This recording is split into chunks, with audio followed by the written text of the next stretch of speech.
Je viens de tomber sur cette déclaration de Philippe Simo qui m'a fait tomber à la renverse. Écoutez. À quel moment on vous a dit qu'un entrepreneur, c'est quelqu'un qui n'échoue pas? Le simple fait même de penser qu'un entrepreneur, c'est quelqu'un qui n'échoue pas quelque chose qu'il a lancé, démontre que vous ne savez pas de quoi il s'agit et que vous n'êtes même pas qualifié pour en parler. Aucun entrepreneur sérieux ne peut considérer qu'échouer est une chose surprenante, puisque c'est son quotidien. Les entrepreneurs échouent tout le temps. Et je vais vous dire dans cette vidéo pourquoi c'est une bonne chose, pourquoi c'est nécessaire. En réalité, la première chose que vous devez savoir, c'est que l'échec est la norme, la réussite est l'exception. Je répète. L'échec est la norme, la réussite est l'exception. Savez-vous que dans le domaine des startups, 90% des startups échouent dans les 5 premières années. 9 projets sur 10 ne marchent pas. 9 sur 10. Xavier Niel, pour revenir à lui, a lancé énormément de projets, des dizaines de projets. Et pourtant, il n'y en a que quelques-uns qui ont explosé. Oui, c'est ça la réalité. Bon, je ne sais pas par où commencer pour donner mon avis.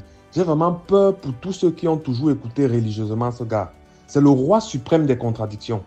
Donc, si j'ai bien compris, Philippe Simo reconnaît dans cette vidéo que l'échec, c'est la norme et que réussir en entrepreneuriat, c'est une exception.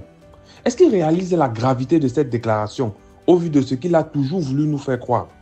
Remarquez bien que c'est parce que ces derniers temps, on a fait des vidéos pour démontrer qu'il a lui-même échoué dans beaucoup de business, qu'il s'est trouvé obligé de se défendre de cette façon, une façon vraiment lamentable. J'ai fait une vidéo récemment dans laquelle je démontrais que la note de Simo en investissement en Afrique est de 4 sur 20 et que quelqu'un qui a 4 sur 20 est plus que médiocre et ne mérite pas de vendre des formations chères pour soi-disant montrer aux gens comment faire du business en Afrique. Philippe Simo nous dit aujourd'hui que réussir est une exception et que l'échec, c'est la norme. Non, moi je dis non, car ça ce n'est pas le discours qu'on a toujours eu de sa part. Lui, il a toujours tenu des discours du genre « Tel est devenu millionnaire en 6 mois grâce à ma formation. » Il y a plein de personnes qui ont pris ma formation et qui aujourd'hui ont réussi. Philippe Simo dit régulièrement que l'une des raisons pour lesquelles ces formations coûtent très cher, c'est parce qu'il y a une garantie de succès. Il avait dit qu'il garantissait aux gens que s'ils achètent sa formation et ils suivent étape par étape ce qui est dit, alors ils vont réussir. Il est même déjà allé jusqu'à dire que le montant qu'on paye pour la formation ne représente rien devant ce qu'on va gagner après grâce à la formation. D'ailleurs, j'ai retrouvé un extrait d'une des vidéos où il disait ceci. Écoutez. Qu'est-ce qu'il va gagner? Prenons le cas par exemple de la formation Amazon. Ma formation Amazon, quand vous prenez la formation Amazon et que vous suivez les étapes, vous lancez un business, dans les 6 mois, vous commencez à gagner de l'argent. Et dans les 6 mois, vous commencez à gagner 1000, 2000, 3000 euros. Et au fur et à mesure que le temps va passer, vous gagnez de plus en plus d'argent. De telle sorte qu'au bout d'un an de travail sur la plateforme, vous pouvez déjà être à 10 000 euros par mois. Maintenant, je me pose la question, quelqu'un qui fait 10 000 euros par mois, grâce à une formation que je lui donne au bout d'un an, combien je dois lui demander?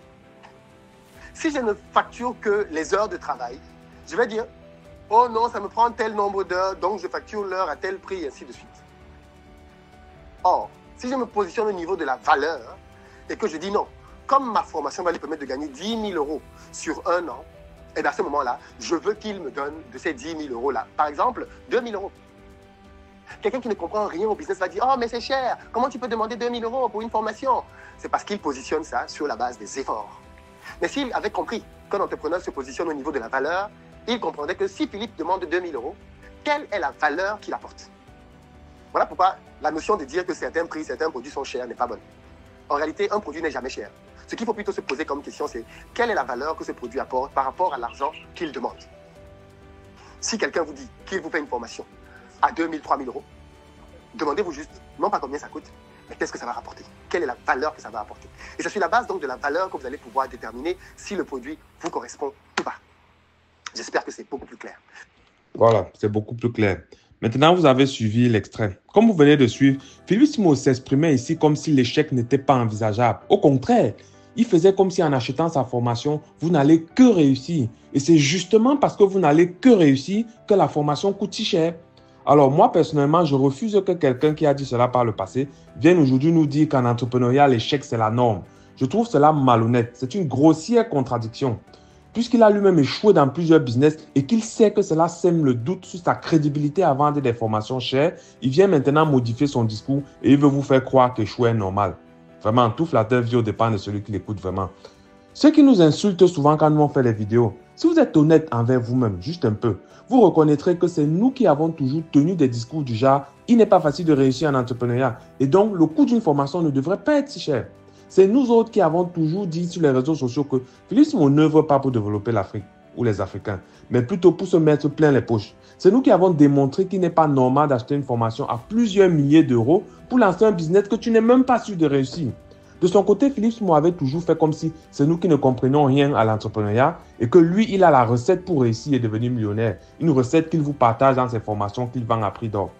Alors, je le redis une fois de plus, vous ne devez pas laisser Philippe Simo vous dire aujourd'hui que échouer c'est la norme et que réussir c'est l'exception. C'est trop facile. Nous, on vous le dit depuis longtemps et vous n'avez fait que nous insulter et nous traiter de jaloux. Aujourd'hui, voilà que votre maître Simo finit par nous rejoindre. Parce que si ce n'est pas clair pour vous, laissez-moi vous dire une dernière fois avant de clôturer cette vidéo, une fois de plus ce que Philippe Simo est en train de nous dire aujourd'hui. Parce que peut-être je suis le seul à être choqué. Il est en train de vous dire aujourd'hui que quand il vous persuade souvent d'acheter ses formations à 3 000 € là pour lancer un business, vous lui donnez 3 000 €, lui met ça dans sa poche. Ça l'enrichit là, à l'immédiat. Mais vous qui avez dépensé 3 000 € là, vous allez aller lancer le business à partir de ce que vous aurez appris dans la formation. Il vous dit que, sachez que vous allez aller lancer là, vous allez échouer. Hein?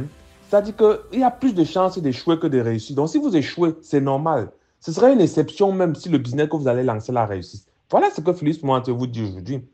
Bon, bien évidemment, comme Philippe Simo a le miel dans la bouche quand il parle et que vous aimez les bons parleurs, je suis sûr que vous trouverez des subterfuges pour le défendre une fois de plus. Venez donc le défendre en commentaire de cette vidéo. J'ai hâte de lire les arguments saugrenus que vous allez utiliser. C'était Noda.